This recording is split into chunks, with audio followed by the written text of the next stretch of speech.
Hello दोस्तों, वापस खुश आमदीद। तो इस वीडियो में हमने ज़री खेतों में पानी बचाने का एक जदीद ख्याल तैयार किया है।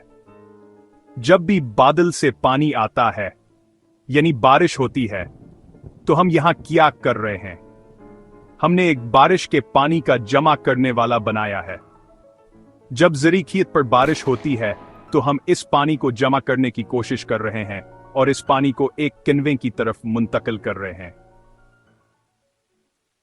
आप इसे तालाब या झील भी कह सकते हैं, जहां हमने मसनूई तौर पर झील या कनवा खोदा है।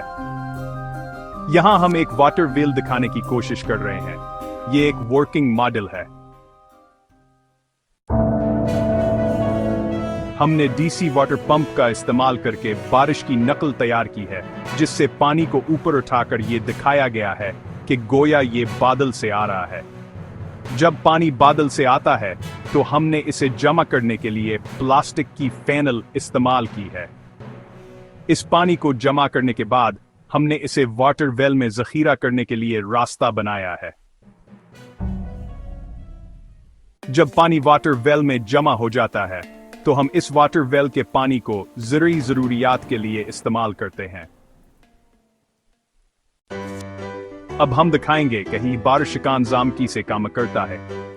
हम डीसी वाटर पंप को ऑन कर रहे हैं। जब पानी पंप होता है तो आप देख सकते हैं कि बारिश का पानी कैसे पंप हो रहा है और वाटर वेल की तरफ कैसे बह रहा है। जब वाटर वेल आस बारिश के पानी से भर जाता है तो हम आस पानी को वाटर पंप के जरिए ज़रूरी खेत में पौधों को पानी देने के लिए इस्तेमाल करते। यह है हमारा मुकम्मल वर्किंग मॉडल, जो ज़रूरी खेतों के लिए बारिश के पानी के जमा करने का निज़ाम है। इस वीडियो में हम यही दिखाना चाहते थे। अगर आपको ये वीडियो पसंद आई हो तो बराह करम लाइक बटन दबाएं और अपने दोस्तों के साथ शेयर करें, ताकि वो भी इस बारिश के पानी के जमा करने के निज़ाम से फ़ायदा उठा सकें।